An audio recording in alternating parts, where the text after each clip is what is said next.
Welcome to Pallavi TV. 2 నెలల వ్యవధిలోనే దేశ రాజధాని ఢిల్లీలో రెండో టెర్రర్ మాడ్యూల్‌ని పోలీసులు ఛేదించారు.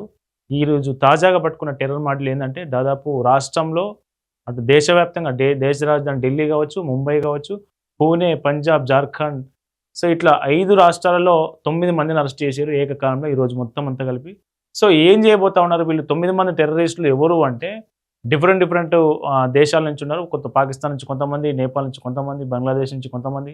వీళ్ళందరూ ఏం ఏం చేయబోతున్నారంటే దేశంలో ఉన్నటువంటి ప్రధాన రైల్వే స్టేషన్‌లు, ప్రధాన అణు కేంద్రాలు, అట్లాగే దేశ రాజధాని ఢిల్లీలో ఉన్నటువంటి ప్రధాన కేంద్ర ప్రభుత్వ భవనాలు ఏవైతే ఉన్నాయో భవనాలు, అట్లాగే సెక్యూరిటీ సిబ్బంది వీటన్నిటి మీద దాడులు చేయాలి. బాంబ్ బ్లాస్టులు చేయాలి.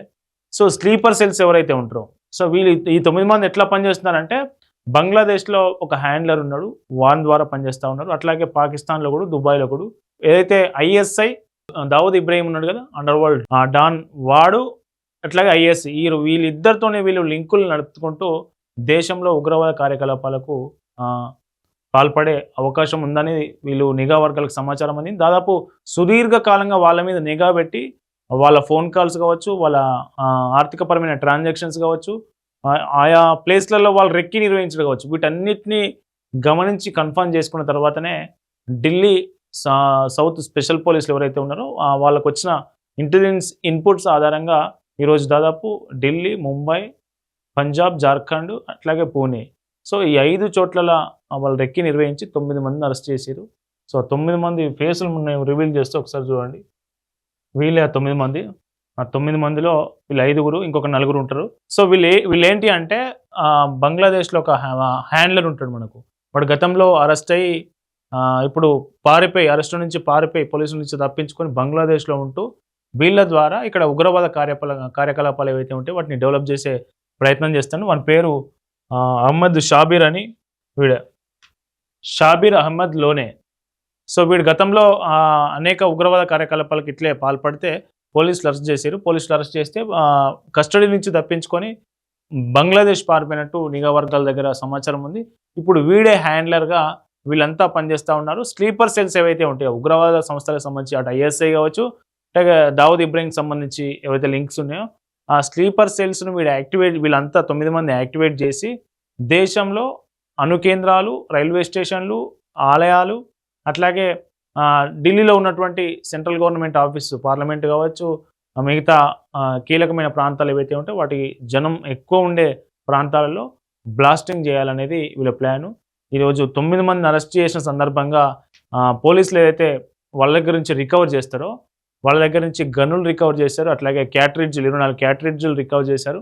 అట్లాగే గ్రనేడ్లు రికవర్ చేశారు. గ్రనేడ్లు ఎక్కడ తయారైనాయి అంటే పాకిస్తాన్ ఆర్డినెన్స్ ఫ్యాక్టరీ, పాకిస్తాన్లో ఉన్నటువంటి ఆర్డినెన్స్ ఏదైతే వాళ్ళకు రక్షణ సంబంధించిన ఫ్యాక్టరీ ఏదైతే ఉంటుందో అక్కడ తయారైనటువంటి గ్రనేడ్లు వీళ్ళ దగ్గర నుంచి స్వాధీనం చేసుకోవడం జరిగింది. అట్లాగే ఇంకొంత వాళ్ళకు సంబంధించి ఏదైతే ఉగ్రవాద కార్యకలాపాలకు సంబంధించిన పరికరాలు ఉంటాయి వాటన్నిటిని సీజ్ చేసిరు.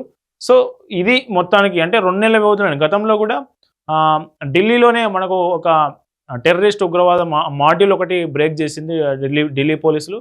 అది అంతకుముందుకు ఒక బాంబ్ బ్లాస్ట్ జరిగిందిగా మనకు మెట్రో స్టేషన్ దగ్గర.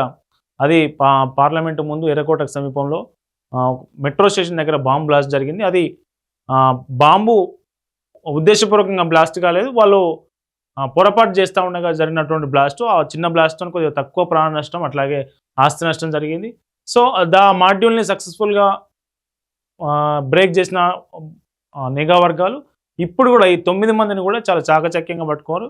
ఒకే రోజు 5 ప్రాంతాల్లో సోదాలు నిర్వహించి వాళ్ళందరినీ అదుపులోకి తీసుకొని వీళ్ళందరినీ ప్రస్తుతం ఢిల్లీలో ఉన్నటువంటి సౌత్ ఢిల్లీ పోలీస్ సెల్ ఏదైతే ఉంటుందో స్పెషల్ సెల్ అందులో పెట్టి విచారిస్తూ ఉన్నారు. ఇంకెంతమంది ఉన్నారు, వీళ్ళు 9 మందేనా, వీళ్ళ కింద వీళ్ళు యాక్టివేట్ చేసిన స్లీపర్ సెల్ ఎక్కడెక్కడ యాక్టివేట్ చేశారు, వీళ్ళు ఏమేమి కార్యకలాపాలు చేయబోతా ఉన్నారు, బాంబులు వీళ్ళకు అంటే మనకు గ్రెనేడ్లతో పాటు వీళ్ళ దగ్గర స్వాధీనం చేసుకున్నటువంటి మెటీరియల్తో పాటు వీళ్ళ దగ్గర ఇంకేమన్నా పేలుడు పదార్థాలకు సంబంధించిన ముడి సరుకులు ఎక్కడ ఉన్నాయా, వీళ్ళందరినీ ఆపరేట్ చేస్తున్నది ఎవరు, వీళ్ళకు ట్రాన్సాక్షన్స్ ఆర్థికపరమైన నిధులు ఎక్కడి నుంచి అందుతున్నాయి, ఇట్లాంటి అన్ని వివరాలని పోలీసులు విచారణ చేస్తూ ఉన్నారు. మొత్తానికైతే భారీ టెర్రరిస్ట్ మాడ్యూల్ అయితే ఢిల్లీ పోలీసులు బ్రేక్ చేస్తారని చెప్పవచ్చు. సో ఈ మాడ్యూల్ కనుక బ్రేక్ చేయకపోతే వాళ్ళు ఏదైనా ఉగ్రవాద కార్యకలాపాలకు పాల్పడితే పెద్ద నష్టం జరిగేది, అది దేశవ్యాప్తంగా జరిగేది. ఎందుకంటే వీళ్ళు పట్టుబడ్డోళ్ళంతా ఒకటే చోట పట్టుబడ్డోళ్ళు కాదు. ఈరోజు జార్ఖండ్ ఉన్నారు, అట్లాగే పంజాబ్ ఉన్నారు, ఢిల్లీ, ముంబై, పూణే, సో ఇట్లాంటి పెద్ద పెద్ద నగరాలు. సో మనకు సౌత్ నుంచి పెద్దగా నగరాలు లింక్స్ ఏమి ఇప్పటివరకు దొరకలే, కానీ వీళ్ళ విచారణలో ఇంక బయటపడే అవకాశం ఉంటుంది. ఎందుకంటే వీళ్ళంతా స్లీపర్ సెల్స్ని యాక్టివేట్ చేస్తూ వీళ్ళు ముందుకు వెళ్తూ ఉన్నారు, ఈ దాడులు తెగబడమే లక్ష్యంగా. సో దీనికి సంబంధించి మరిన్ని వివరాలు మళ్ళీ ఎన్ఐఏ కూడా ఇందులో ఎంటర్ అవుతుందా, ఈ కేసును ఎన్ఐఏ టేకప్ చేసి ఈ ఉగ్రవాద మూలాలకు సంబంధించి ఈ మాడ్యూల్కి సంబంధించి లోతుగా చాలా డెప్త్గా అనాలిసిస్ చేసి మరిన్ని వివరాలు రాబడుతుందో చూడాలి. సో మొత్తానికైతే ఒక టెర్రరిస్ట్ మాడ్యూల్ అయితే బ్రేక్ అయింది.